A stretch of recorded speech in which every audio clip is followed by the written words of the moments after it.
So ஒரு dark ஒரு நல்ல படம் தான், எனக்கு ரொம்ப பிடிச்சிருந்தது. Cinematography and then background score தரமாக இருந்தது, ரொம்ப நல்லா இருந்தது. பர்ஃபார்மன்ஸுமே வந்து யாரையும் குறை சொல்கிற மாதிரி இல்லை, ரொம்ப சூப்பராக இருந்துச்சு. டார்க்குன்ற டைட்டிலுக்கு ஏற்ற மாதிரி நிறைய இடங்களில் டார்க்காகவே மெயின்டைன் பண்ண விதமும் ரொம்ப பிரமாதமாக இருந்தது.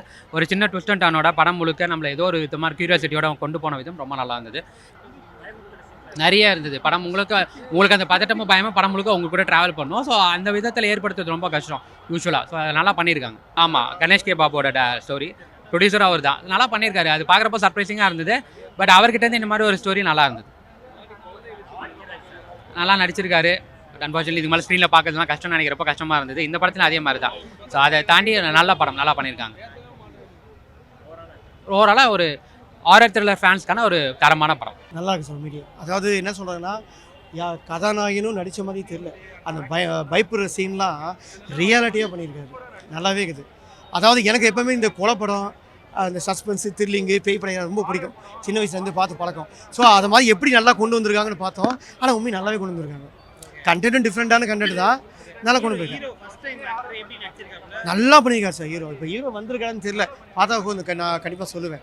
உண்மையில ஹீரோ நல்லா பண்ணியிருக்காரு. ஆனால் என்ன ஒன்று, இந்த படத்துக்கு நம்மளுக்கு வந்து யார் உயிர் நாடி ப்ளஸ்ன்னு சொன்னால் பேக்ரவுண்ட் மியூசிக் தான். பேக்ரவுண்ட் மியூசிக் இல்லைனா எந்த இடத்துலையுமே நம்ம வந்து பயப்படுறமா வராது. இல்லை 2-3 சீன் பயப்படுற சீன் இருக்குது. என்னென்னா, அவன் டெரஸில் ஹீரோ தூங்கி நிற்பான். அவன் தூங்கி நிற்போது வந்து பூச்சி மாதிரி புழு மாதிரி வரும். அந்த சீனில் வந்து திடீர்னு அவன் திறந்து பார்க்கும்போது நாய் கொடூரமான மைண்டில் இருக்கும். அந்த சீன் யாராக இருந்தாலும் பயந்துருவாங்க. நல்லா பண்ணிக்க சார். ஐயோ, நான் அவர் எதுக்கு நம்ம குறை சொல்லணும். அவர் கொடுத்த என்ன கேரக்டரோ அது கண்டிப்பாக நல்லா பண்ணியிருக்காரு. ஒரு வீடு இருக்குது சார், பாக்யராஜோட வீடு. அவர் விற்கிறதுக்கு முயற்சி பண்ணுறாங்க. முடியல ஹீரோ. எனக்கு அந்த பேய் நம்பிக்கைலாம் இல்லைங்கன்னு சொல்லிட்டு உள்ளே வராரு. அதுக்கப்புறம் அவர் ஹீரோ வந்து மனநலம் மறுபடியும் மாறிடுது. ஏன்னா கருகி போன முகம்லாம் வந்து ஹீரோ பின்னாடி பேக் சைடு நிற்கும் போது ஹீரோ பயப்படுறதுலாம் ரொம்ப நல்லா அழகாக பண்ணியிருக்காரு சார். ஓவராலாக எல்லாரும் ஆடியன்ஸை வந்து பார்க்கலாம் சார். பேய் படத்தை வந்து யாரும் விரும்புவாங்க பார்த்தீங்களா, நம்பி வந்து பார்த்தா ஏமாற மாட்டாங்க. அவன் கரெக்டாக வச்சுக்கல, அவன் சைஸுக்கு கீழே இன்னும் கொஞ்சம் கீழே போல. ஐயா டார்க் எப்படி இருந்தது படம்? நல்லா டார்க்காக சூப்பராக இருந்துச்சு ப்ரோ, நல்லா இருந்துச்சு, நல்லா இருந்துச்சு. திமுறா பேசுகிறேன், அங்கே பேசுகிறேன். மியூசிக் ரொம்ப நல்லா இருந்துச்சியா. ஹீரோ டெபியூட் ஆக்டர்னு நினைக்கிறேன். ஆனால் அந்த மாதிரி தெரியல, ரொம்பவே நல்லா பண்ணியிருந்தாங்க. படம் நல்லா ஃபேமிலியோடு வந்து பார்க்கலாம்யா. பாக்கியராஜன் ரொம்ப அவர் நடிப்பை பற்றி சொல்ல வேணும், அந்த அளவுக்கு நமக்கு ஒன்றும் தகுதி இல்லை. அவர் வந்து லெஜண்ட், ஆல்வேஸ் லெஜண்ட் தான். படம் நல்லா இருந்துச்சு, ஓவராலாக ஃபேமிலியாக வந்து பார்க்கலாம். ஸ்டோரி வைஸ் நல்லா இருக்குது. ஜம்ப்ஸ்கேரி சீன்ஸும் நிறையா இருந்துச்சு, ஹாரர் சீன்ஸுமே நிறையா இருந்துச்சு. பேக்ரவுண்ட் மியூசிக்கு, சினிமாட்டோகிராஃபியும் நல்லா இருந்துச்சு. ஹாரர் படத்துக்கான பேக்ரவுண்ட் மியூசிக் இருந்துச்சு. சினிமாட்டோகிராஃபி படம் ஃபுல்லாகவே டார்க்காக காமிச்சது, அதுவுமே நல்லா இருந்துச்சு. அவரும் ஒரு கேமியோ தான். பாக்யராஜ் நட்டி 2 பேர். நட்டி வந்து ஒரு எக்ஸ்டெண்டட் கேமியோ, பாக்யராஜ் அந்த மாதிரி கேமியோ பெர்ஃபார்மன்ஸ் தான் நல்லா பண்ணியிருந்தார். ஹாரர் ஃபேன்ஸுக்கு பிடிக்கும். தோசை தவா, ஒரு புக்கு, அப்புறம் அப்படி போடுங்கிற சாங் வந்து டிவியில் ப்ளே ஆகுது. இந்த 3 எலிமெண்ட்டை வச்சு பயங்கரமாக அந்த படம் த்ரூ அவுட்டாகவே அந்த 3 எலிமெண்ட்டை மாத்திரம் தான் வந்து யூஸ் பண்ணியிருக்காங்க. அதுலேயே பார்த்தீங்கன்னா ஒரு சில சீன்ஸ் எல்லாம் வந்து செம்மையாக ஒரு ஹாரர் கொடுத்து பயப்படுத்துகிற அளவுக்கு வந்து ஒரு புக்கு உழுவுறதோ சரி, இந்த பாட்டு டக்குன்னு ஆன் ஆகுறது, டிவி டக்குன்னு ஆஃப் ஆகுது, இந்த மாதிரி ஒரு சில விஷயங்களை வச்சே வந்து ஒரு சில சீன்ஸ் எல்லாம் செம்மையாக வந்து பயப்படுத்திருக்காங்க. பேஸ் ஸ்டோரி வந்து ஆக்சுவலாக ரொம்ப சூப்பராக இருக்குது. உண்மையிலேயே வந்து அந்த ஒன் லைன் இந்த படத்தை சொல்லியிருப்பாங்களே, அந்த ஒரு பேசிக் ஸ்டோரி செம்ம சூப்பராக இருக்குது. கிளைமேக்ஸில் வரும்போது டோட்டலாக நம்ம எதிர்பாராத ஒரு விஷயத்த வந்து இந்த படத்தில் வந்து சொல்லியிருக்காங்க. பாக்யராஜ் சார் வந்து அநேகமாக அவரோட கடைசி படம்னு நினைக்கிறேன். அவர் ரொம்ப நல்லா நடிச்சிருக்காரு.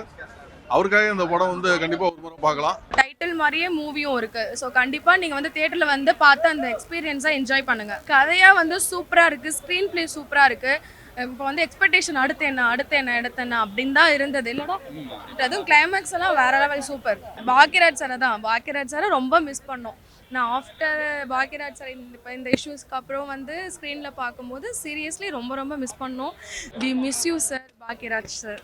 டார்க் மூவி அதான் ப்ரோ, ஒரு சைக்கோ கில்லரு, த்ரில்லரு, ஹாரரு இப்படிலாம் சொல்லியிருந்தாங்க. வந்து பார்த்தோம், எதிர்பார்த்தது எல்லாமே இந்த படத்தில் இருக்குது. எக்ஸ்பெக்டேஷன் நாங்கள் என்ன பண்ணி வந்தோமோ அந்த எக்ஸ்பெக்டேஷன் ஃபுல்ஃபில் ஆகிடுச்சு. அந்த விஷுவல்ஸாக இருக்கட்டும், ஸ்க்ரீன் ப்ளேவாக இருக்கட்டும், சினிமாட்டோகிராஃபி எல்லாமே பக்காவாக இருந்துச்சு. படத்துக்கு நல்லா கிளிக் ஆகிருக்கு. அஜய் கார்த்திக் ஹீரோ மாஸ் பண்ணிட்டாரு. அவரோட அந்த ஆக்டிங் பெர்ஃபார்மன்ஸ்லாம் சொல்லவே முடியாது, நல்லா இருந்துச்சு. அதாவது லீட் கேரக்டர் மட்டும் இல்லாமல் சைடில் வந்த எல்லா கேரக்டருமே இதில் வந்து அவங்களோட இது பண்ணியிருந்தாங்க. பாக்கியராஜ் சார் ஆகட்டும், அவங்களோட லாஸ்ட் மூவி ஆக்சுவலி பார்த்தீங்கன்னா அவரோட ஆக்டிங் வந்து முன்னாடியே எப்படி இருந்துச்சோ இப்போ வரைக்குமே அவரோட ஆக்டிங் குறையாமல் ஃபஸ்ட்லேருந்து இப்போ வரைக்கும் அப்படியே தான் இருக்குது. ஸ்க்ரீனில் பார்க்கும்போது இப்போ இடையில பார்த்தோம், இப்போ ஸ்க்ரீனில் பார்க்கும்போதே கொஞ்சம் இதாக இருந்துச்சு. காமெடிலாம் ஒர்க் அவுட் ஆகிருக்கு. அதுதான் எந்தெந்த இடத்துல காமெடி தேவையோ அந்தந்த இடத்துல காமெடி சீன் கரெக்டாக இருந்துச்சு. ஃப்ரெண்ட்ஸு எல்லாருமே வந்து பார்க்கலாம். ஹாரர் மூவி அண்ட் டீப்பாக சைக்காலஜிக்காக எடுத்துகிட்டு போயிருக்காங்க. திரைக்கதை நாயகன் பாக்கியராஜ் அதான் சொல்ல இப்போ கஷ்டமாக இருக்குது. எனக்கு பிடிக்கும் அவர் காமெடிஸ்லாம் ரொம்ப பிடிக்கும் எனக்கு. நல்லா நடிப்பார். கடைசி படம் நினைக்கிறேன் இவருக்கு. அது ஸ்க்ரீனில் பார்க்குறப்போ எவ்வளோ மிஸ் பண்ணுறீங்க? மிஸ் பண்ணுறேன் ப்ரோ. பழைய பாக்கியராஜ் ரொம்ப மிஸ் பண்ணுறேன். அவர் டிவியில் பார்த்தது இப்போ தான் ஃபஸ்ட் டைம் தேட்டரில் பார்க்குறேன். தேட்டரில் பார்க்கும்போது நல்லா இருக்குது. சீரியஸாக ஒரு மாதிரி நல்லா போயிட்டுருது. திடீர்னு பேய் காட்டுறப்பெல்லாம் கொஞ்சம் நல்லா தான் இருந்துச்சு. நடராஜன் எப்படி? அவர் ஆக்டிங்லாம் சொல்ல வேணும் ப்ரோ. அவர் ஆக்ஷன்லாம் பயங்கரம். சினிமாட்டோகிராஃபிலாம் ஓகே. சவுண்ட் எஃபெக்ட்லாம் பயங்கரம். பிரிச்சுட்டாங்க. நல்லா தான் இருந்துச்சு. பார்க்கலாம். நல்லா பண்ணியிருக்காங்க. அதான் டார்க் மூவின்றது பேர் கரெக்டாக கொடுத்துருக்காங்க. ஒருத்தருக்கு ஏற்படுற அஃபெக்டை வந்து ஒரு இது மாதிரி நல்லா இருக்குது. நல்லா ஸ்க்ரீன் ப்ளே நல்லா எடுத்துகிட்டு போயிருக்காங்க. நல்லா இதுவாக தான் போயிருக்கு. ரொம்ப லேகாலாம் இல்லை, நல்லா போயிருக்கு. மியூசிக் அதெல்லாம் கொஞ்சம் நல்லா எடுத்திருக்காங்க. மியூசிக்கால தான் மெயின். அது நல்லா இருக்கு. நல்ல படம். ரொம்ப மிஸ் பண்ணுறோம் தான். பட் ஆனால் சூப்பராக பண்ணி அவர் கேரக்டர் நல்லா இருந்துச்சு. லாஸ்ட்டில் ஒரு சின்ன ட்விஸ்ட் இருக்குது, அது இன்னும் எக்ஸ்பெக்ட் பண்ணவே இல்லை. பட் நல்லா இருக்குது. அவரும் நல்லா இருந்துச்சு. அதுதான் அவர் எப்பவும் போல் அவரோட ஒர்க்கை தரமாக பண்ணிட்டாரு. டிஓபி மியூசிக் டைரக்டர் அது சூப்பராக பண்ணியிருந்தாருங்க ஐயா. ஆமாம் ஆமாங்கய்யா. ஹாரரு ரொம்ப நல்லா இருந்துச்சு. ஹாரருமே ஒர்க் அவுட் ஆகிருந்துச்சு. அதான் ஐயா காட்டுறாங்க ஐயா. அதை சொல்லிட்டா முடிஞ்சிடும். கண்டிப்பாக போய் பாருங்கள். நல்லா இருந்துச்சு சார். நடிப்புலாம் நல்லா இருக்கு. Bhagyaraj sir super. அதெல்லாம் நடிச்சிருக்காரு. ரியலாக நடிச்சிருக்காரு. ஹாரர் தான். அடுத்து என்னன்ற மாதிரி இன்ட்ரெஸ்டாக தான் போகுது. படம் நல்லா இருக்கு பார்க்க. பாக்யராஜ் பார்க்கும்போது ரொம்ப கஷ்டமா இருக்கு. அவரோட கடைசி படம் நல்லா இருக்கு. நல்லா நடிச்சிருக்காரு. திருப்தியாக இருக்கு பார்க்க. அவங்க ஹீரோயின் அறிமுகம் ஃபர்ஸ்ட் படம் போல இருக்கு. அவங்க நல்லா நடிச்சிருக்காங்க. பேய்லாம் கொஞ்சம் பயங்கரமாக தான் காட்டுறாங்க. பயமாக இருக்குது. கொஞ்சம் திகிலாக தான் போகுது. அடுத்தடுத்து என்ன நடக்கும்னு சொல்லிட்டு. சீட் எஜ்ஜில் உட்கார வச்சு பார்க்க அந்த மாதிரி எக்ஸ்பீரியன்ஸ். நாங்கள் சீட் எஜ்ஜில் அந்த பக்கம் தான் உட்காந்தோம். ஆனால் கொஞ்சம் பயந்துட்டு தான் இருக்கோம்.